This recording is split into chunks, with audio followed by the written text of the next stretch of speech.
ఓం గణేశాయ నమః. రామాయణాన్ని చెబుతున్నది జానకీ రాణి. మనం ఇప్పటి వరకు కూడాను మారీచుడికి రావణాసురుడికి జరిగిన సంభాషణ తెలుసుకున్నాము. ఇక మారీచుడు రాజుగారి మాట కాదనలేక పాపం మాయలేడిలాగా బంగారు లేడిలాగా మారడానికి ఒప్పుకున్నాడు. రావణాసురుడు తీసుకెళ్లి అక్కడ వదిలిపెట్టాడు. ఒళ్ళంతా బంగారపు వర్ణంగా ఉన్నది ఆ లేడి. వెండి చుక్కలతోటి చర్మమంతా మెరిసిపోతుంది. ఇంకా కొమ్ములంటారా, రత్నాలో వజ్రాలో వైఢూర్యాలో ఉన్నట్టుగా ఉంది. అది సీతాదేవిని ఆకర్షించటానికని చెప్పి ఆశ్రమం చుట్టూ తిరుగుతూనే ఉంది. సీతాదేవి కనబడేటట్టుగా పరిగెడుతుంది. పచ్చిక బయళ్ళని తింటున్నట్టుగాను, మళ్ళీ అటు ఇటు పరిగెడుతున్నట్టుగా, కొద్దిసేపటికి మాయమైపోతున్నట్టుగా సీతాదేవి చేత ఆకర్షింపబడటానికని ఎన్నో రకాలుగా ప్రయత్నం చేస్తుంది. ఎంతమందినైనా సరే మోసం చేయొచ్చు, కానీ పశుపక్షాదుల్ని మోసం చేయలేవంట. చూడండి, మనం కూడా కుక్కలు అరుస్తుంటే దానికి ఏదో కారణం ఉందనుకుంటాం. అట్లాగే ఈ కొత్త మృగాన్ని చూసి ఇది అందరూ కూడాను, జంతువులన్నీ కూడా చుట్టూ చేరితే వాసన చూస్తే గుర్తుపడతాయంట. వాసన చూసి ఇది మన మృగం కాదు, మన జింకలు కావు, ఇదేదో రాక్షసుడు అని చెప్పి దూరంగా అన్నీ పారిపోయినాయి. సీతాదేవి పూలు కోయడానికని చెప్పి ఆశ్రమంలోంచి బయటకు వచ్చింది. పూలుకొస్తున్న సీతాదేవి కనబడేటట్టుగా ఈ మాయలేడి అటు ఇటు పరిగెడుతుంది. సీతాదేవి చూసి పెద్దగా రాములు వారిని పిలిచింది. చూడండి, ఆ జింక ఎంత అందంగా ఉందో అని చూపిస్తుంది మాట. వెండి చుక్కలు బంగారపు వర్ణంతో ఉన్న జింకని నేను ఇంతవరకు చూడలేదు. ఎంత అందంగా ఉందో చూడండి, ఎట్లా పరుగులు పెడుతుందో చూడండి అని రామలక్ష్మణులకి ఆ జింకను చూపించింది. లక్ష్మణుడు ఆ జింకను చూసి, అన్నయ్య, అది జింక కాదు, అది మాయాలేడి, అది రాక్షస మాయ చేత వచ్చింది. మారీచుడు ఇట్లాగా రకరకాల వేషాలు పొంది అందరినీ ఆకర్షించి తర్వాత రాక్షస రూపం పొంది మునులందరినీ తినేస్తాడని నేను విన్నాను. అది మారీచుడే గాని అది అటువంటి జింకలు అసలు అనేది భూమండలంలో లేవు, అది మామూలు జింక కాదు అని గట్టిగా చెప్పాడు. సృష్టిలో ఇటువంటి జింక అనేది ఉండదు, కాబట్టి ఇది మాయే, రాక్షసుడు మాయ చేతే వచ్చింది, ఇది రాక్షసుడే అని చెప్పాడు. సీతాదేవి లక్ష్మణుని మాట్లాడవద్దని సైగ చేసింది.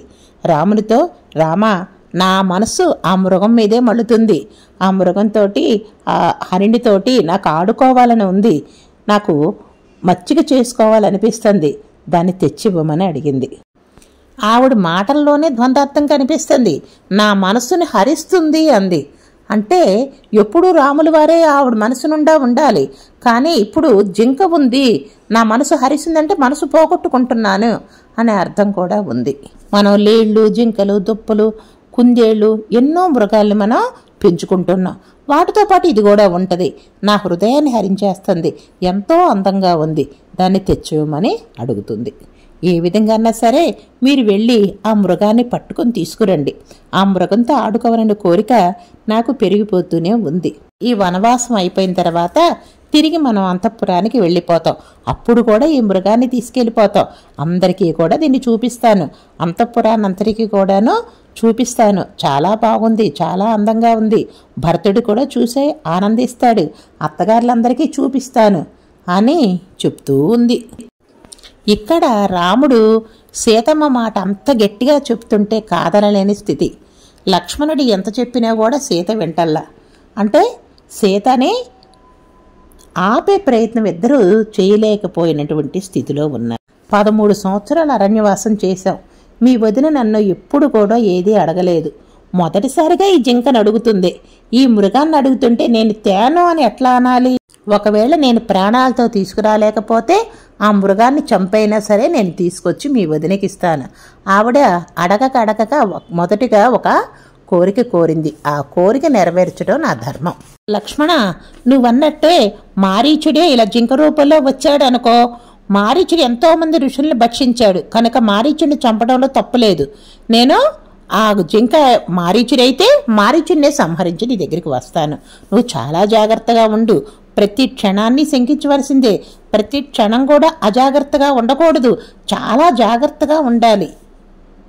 నీవు, నీతో పాటు జటాయువు ఇద్దరు కూడా సీతను దగ్గరగా కాపాడుతూ ఉండండి.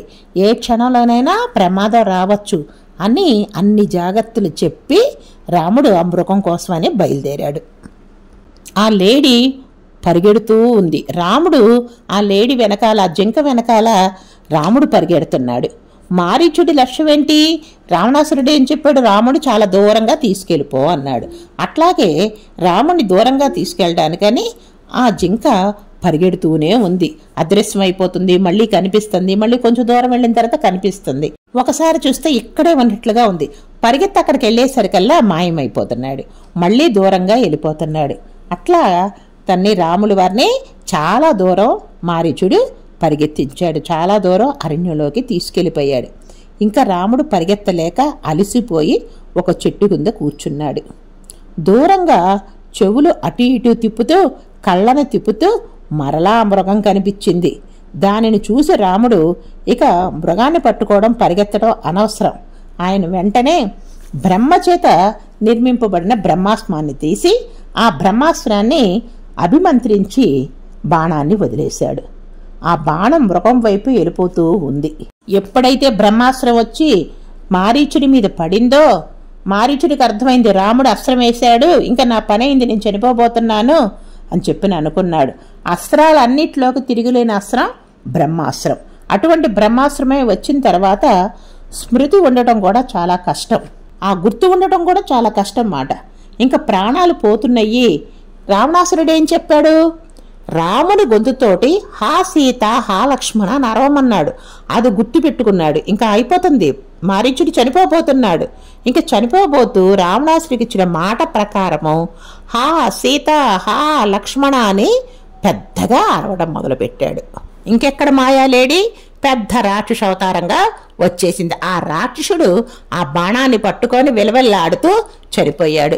చనిపోతే అంత రాక్షసుడు చనిపోవడం అంటే రక్తం ఏరులాగా ప్రవహించేసిందంట. కానీ ఆ మారీచుడి అరుపు ఎవరికి వినిపిస్తుంది? సీతాదేవికి వినిపిస్తుంది. హా సీత, హా లక్ష్మణ అని ఎవరు గొంతుతో అన్నాడు? రాముడు గొంతుతో అన్నాడు. ఇదంతా చూసి రాముడికి అనుమానం వచ్చింది. ఇంకేముంది, సీతాదేవికి ఏదో ఉపద్రవం వస్తుంది అని అనుకున్నాడు.